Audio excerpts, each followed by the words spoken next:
In a somewhat oddly similar story, although vastly different details, and it's in the United States, there has been a study that found a whole lot of baby food is toxic. Now, this pairs back to a study that we covered months ago as well. But the update here is that even baby food made at home seems to have these toxic metals in it. We'll get into these details here. This is by Kenny Stansel and Common Dreams.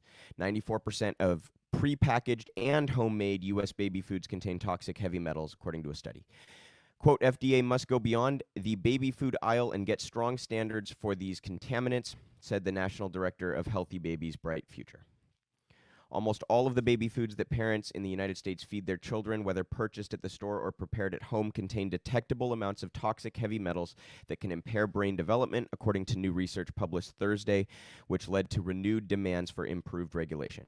A previous study by Healthy Babies' Bright Futures found that 95% of prepackaged baby foods tested were contaminated with toxic heavy metals, including lead, arsenic, cadmium, and mercury, sparking a congressional investigation and conversations about whether homemade baby foods are a safer alternative. In an effort, quote, to determine if homemade purees and foods purchased outside the baby food aisle have lower heavy metal levels than pre-made store-bought baby food, the donor-funded Alliance of Scientists and nonprofits recently tested 288 foods and examined more than 7,000 additional food tests from published studies. HBBF found no evidence to suggest that homemade baby food has lower heavy metal levels than store-bought brands. Lead author Jane Houlihan, the Alliance's research director, and Charlotte Brody, its national director, wrote in their newly released report. Quote, heavy metal levels varied widely by food type, not by who made the food, notes the analysis from HBBF, which seeks to reduce infants' exposure to damaged neurotoxins. Key findings include 94% of all food samples we tested contained detectable amounts of toxic heavy metals, 94% of store-bought baby food, and 94% of homemade purees and family brand foods. Rice cakes and crisped rice cereal are heavily contaminated with arsenic. They contain higher levels of inorganic arsenic, the toxic form of arsenic, than any other foods tested. Both stand out as foods to avoid for children and adults alike. Lead, arsenic, and cadmium levels are high in some fresh carrots and sweet potatoes. We recommend that parents vary the source by choosing from different brands, varieties, or stores each week to avoid accidentally serving a high metal source often. The 10 most heavily contaminated foods consumed by babies, beginning with the highest, are rice cakes, crisp rice cereal, rice-based puffs, brown rice, rice-based teething biscuits and rusks, white rice, raisins, teething crackers, non-rice, granola bar with raisins, and oat ring cereal.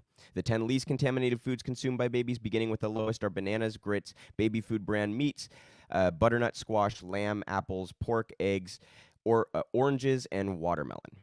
I know that was a little bit tedious with the details, you guys, but I kind of felt it was important for any potential parents out there and for people that just want to avoid ingesting arsenic and cadmium, for Christ's fucking sake. But this is an absolutely devastating story, you guys. I mean, this affects brain development. It affects the health of the rest of the body, I have to presume. I mean, I'm not a doctor. I can't imagine arsenic is good for your other organs. So this is absolutely devastating in the fact that it's specific to baby food in particular, right? I think we as a society kind of, in some sense, acknowledge the importance of children and that they're our future and that we don't want to screw up generations with stuff like toxic baby food.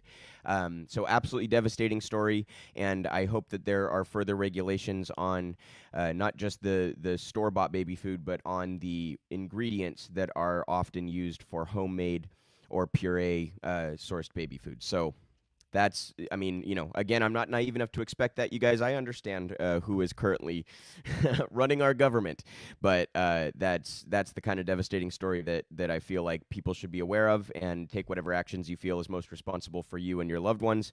And I sure hope that we take the appropriate actions as a society going forward from a legal sense or from a congressional sense, a regulatory sense.